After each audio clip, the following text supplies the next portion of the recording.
Gotcha. I feel devalued. I feel devalued. Don't you use you. Okay. I feel devalued. Yeah. I understand that.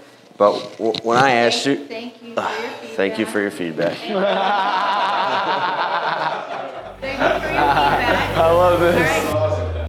What's up, guys? My question to you is 295% growth in your contracting business too much? Inside this episode, you're gonna learn all of the problems that insane growth causes. And I'm gonna share with you how Ricky Southers is tackling these problems. Look, if you're a roofing contractor, you start hiring people, your production goes to shit.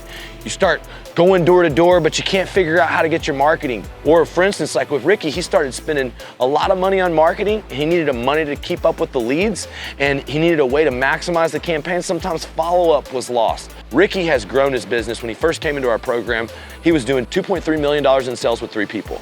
His first year, he grew his business to over $8 million. They had massive success. He's a retail contractor out of New Hampshire. This year, they did $18 million. Their business has gone from 3 people 3 years ago to over 60 people. So he brought his key leaders and team down to Marco Island. My mom, Penny Haight, she's helped us with team building. She's helped us with the mental health and wellness of our team.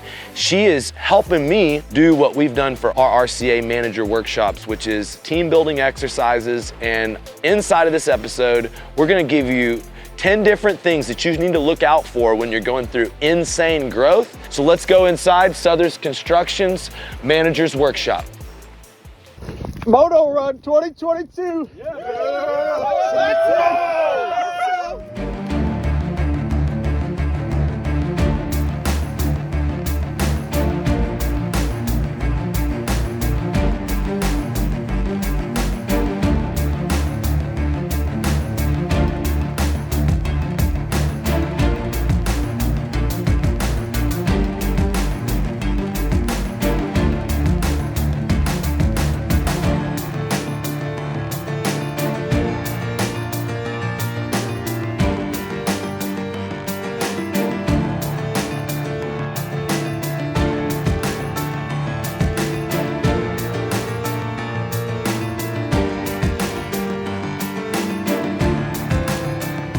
So I'm committed to get more leads this year, not just through paying them, but through the entire company, even in the office, not just the marketing team, the sales. It's not just the sales reps either, the production team. It's everybody is doing the sales and marketing essentially. That's the only way we're going to grow to the kind of goals, and we set massive goals this year, right? And that's something that we all need to get committed to on all 3 of those levels, because it's not just a sales problem or a production problem or a marketing problem, right? It's a Southers problem. We've all agreed to that last night. And this is not going to be an easy task. It's not something we can just say today and it's going to happen. It's something that we have to consistently bring up daily, to Lee's point, that us as managers need to be bringing up to our team to pull that accountability out.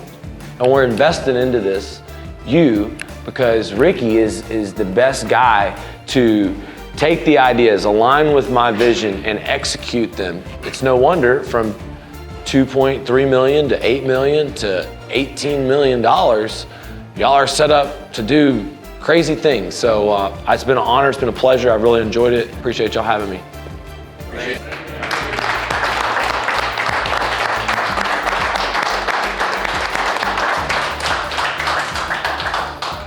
Oh man, that wasn't too bad, was it? It wasn't that bad. Oh God, look, we told you we grew Southers Construction so big that we had to clean up the mess. That's the thing, move fast, break stuff. And I'm here with 3 of the leaders here, from getting leaders clear in vision to keeping the marketing systems going and having enough leads to getting the sales guys to out there, close the deals and keep up with growth. I mean, Sean, tell them a little bit about you coming to the company and you know, you had huge influence in this retail sales process. Came in around May 2019. Initially came in as more of a consulting figure, friend of Ricky's. Was working for, a business development specialist for a manufacturing company at the time. And I fell in love with the company, fell in love with Ricky's dream, and saw very similar to him coming from that background. And I realized they had a good core, and we just needed to bring in the right people and produce systems and so forth. And we had great marketing help and great. Y'all were lucky as shit. That Yeah. first recruiting event was fire. Yeah, we had Energy over there. 120 people at that event. That was sick. They showed up in all suits and so forth. It was pretty. I know, dude. Dude, y'all have Yeah. some good talent in your area. I mean, legit. Y'all have some really smart kids and people that need jobs. I mean, you just met this group of guys. I didn't have them before, right? And I got them through recruiting and holding events and selling the dream. Putting them on my team helped change my perspective on what we're doing, and really helped me, focus on things I really needed to focus on. Instead of focusing on the day-to-day sales and operations and marketing and things like that, I can focus on the areas I need to grow the company. One problem I see a lot of people, they hire people. I heard of trust as something. That trust can be a good thing, that we believe in other people, but it also can be a bad thing. And I do this. One problem you can have is you can give people responsibility but not give them boundaries. You can give them a job but not give them expectations.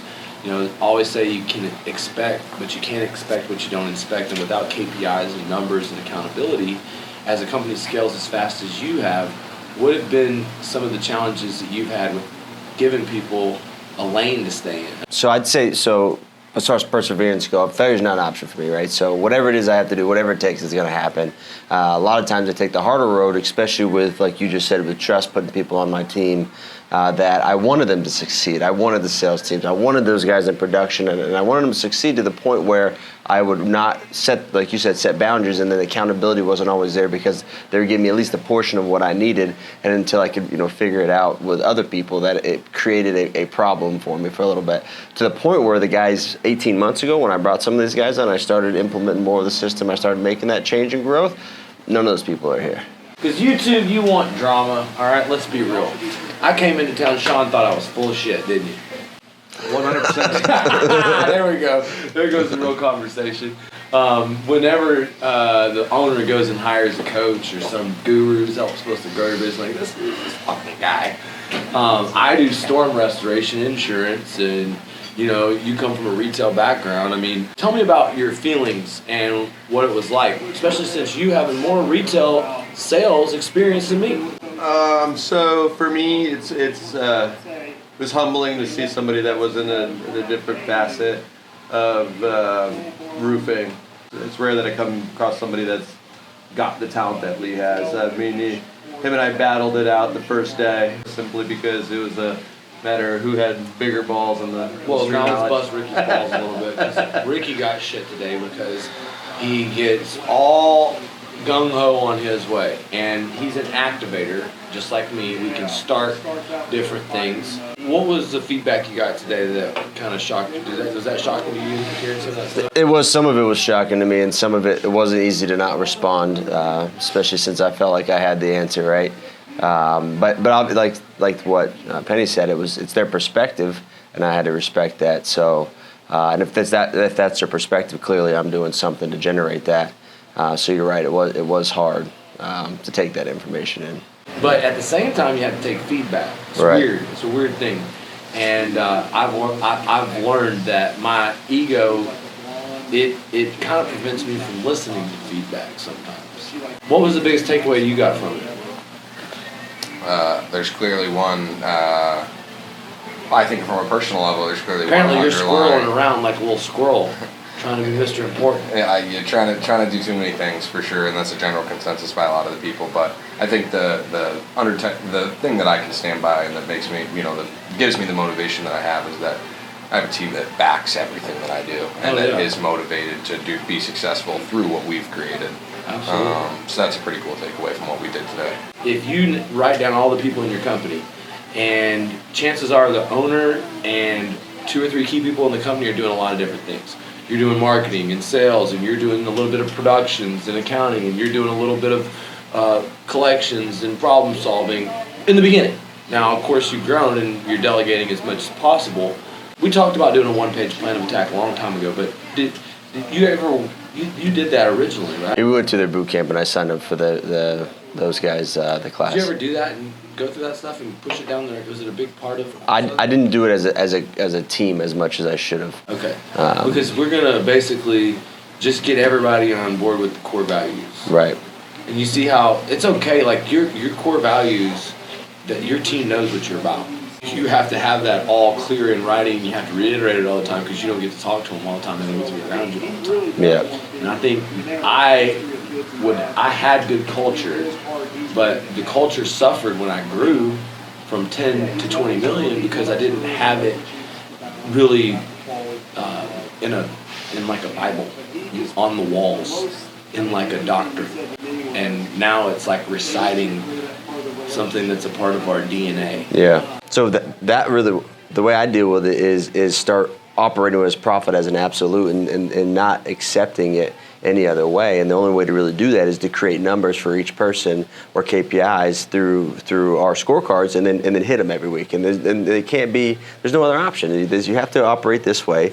We are aiming for our profit line, and then your bonuses are coming in the second tier, and this is the way it's going to be. And if you can't get on with that, then I'm going to try to help you and coach you to get along with it. If we can't, then I'm going to find somebody who can. And everybody's committed to that level of excellence now, and that's how we're going to do it. Talk to me about how your project managers are a vested interest in the project, because that's unique, and I kind of want to hear more about it. So what we did is we quickly realized, because we tried to go with the model of having the salesman sell, and on the retail side it was damn near impossible except for one or two guys, right?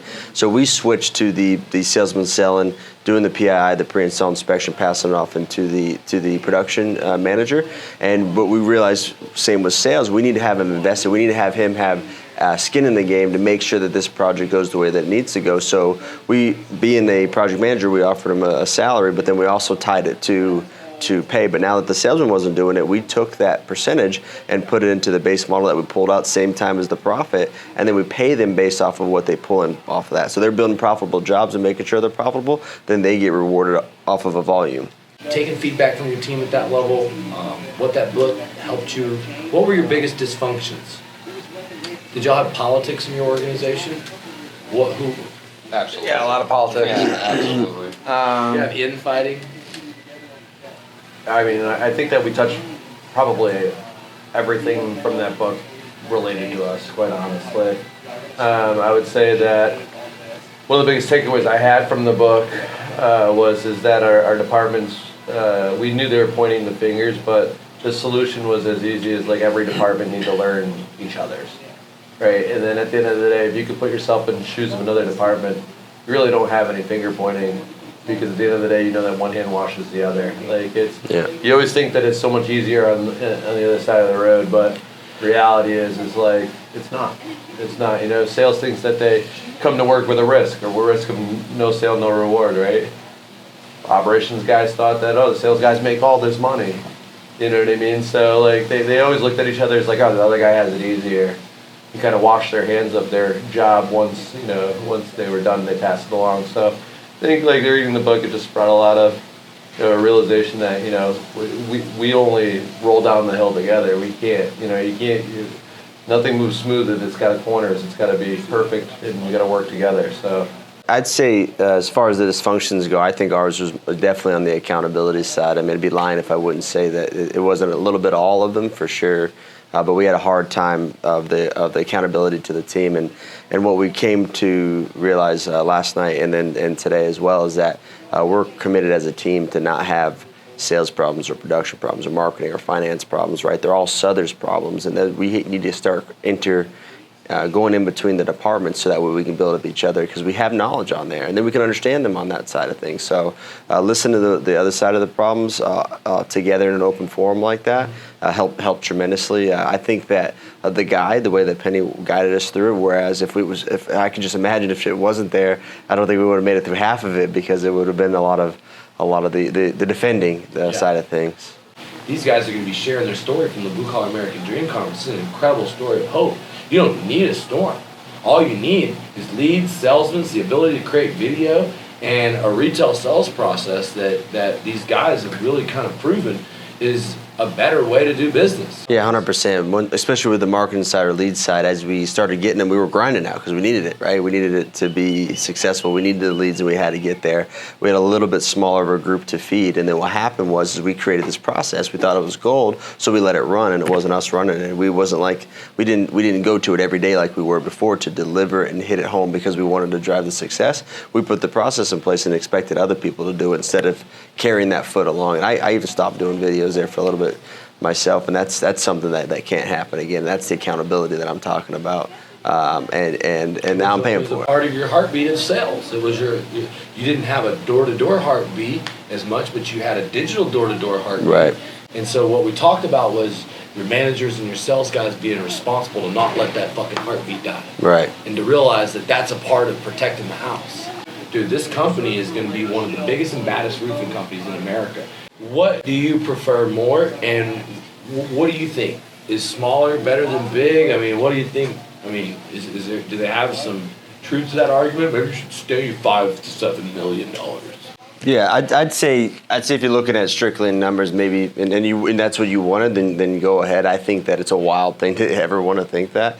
I think that really from what I want in life, or my big goal is to really help and touch as many people and help them to touch their goals or create them like in this community where like roofers and where we're from are looked down upon, right? Or like druggies or bad people, and then we're taking them now, and now they're clean cut guys, and they're making six figures, and Amazon driver, making $18 an hour now, just made 150 grand his first year. That's wild, and I want to do that for as many people. So I would say that to stay small, I would not feel that. I might have a lot of money in my bank and I would be sucking it from everybody else, and that's not the way I want to operate. I want everybody to be on the throne with me, and I want to try to change and elevate. So I think that becoming a bigger company like that is 100% worth the investment that we're making now back into it to create this for everybody. Man, honored to work with y'all. Great freaking time. We're gonna have an awesome year. Actually. All right, guys, like and subscribe, and look, there's going to be more of this content. Make sure that you come see us at the Blue Collar American Dream Conference. We got Jocko Willink. We've got Ricky Southers. He was a Marine, and he's our Skydiamonds Black Belt Marine that's gone from $2 million to $8 million, now to $18 million. In his fourth year, probably going to do $40 million with the help of these guys. And all the people here from Southers Construction. I want to give a shout out to all the awesome members of Southers Construction that was here. I'm incredibly impressed by your team. And thanks so much.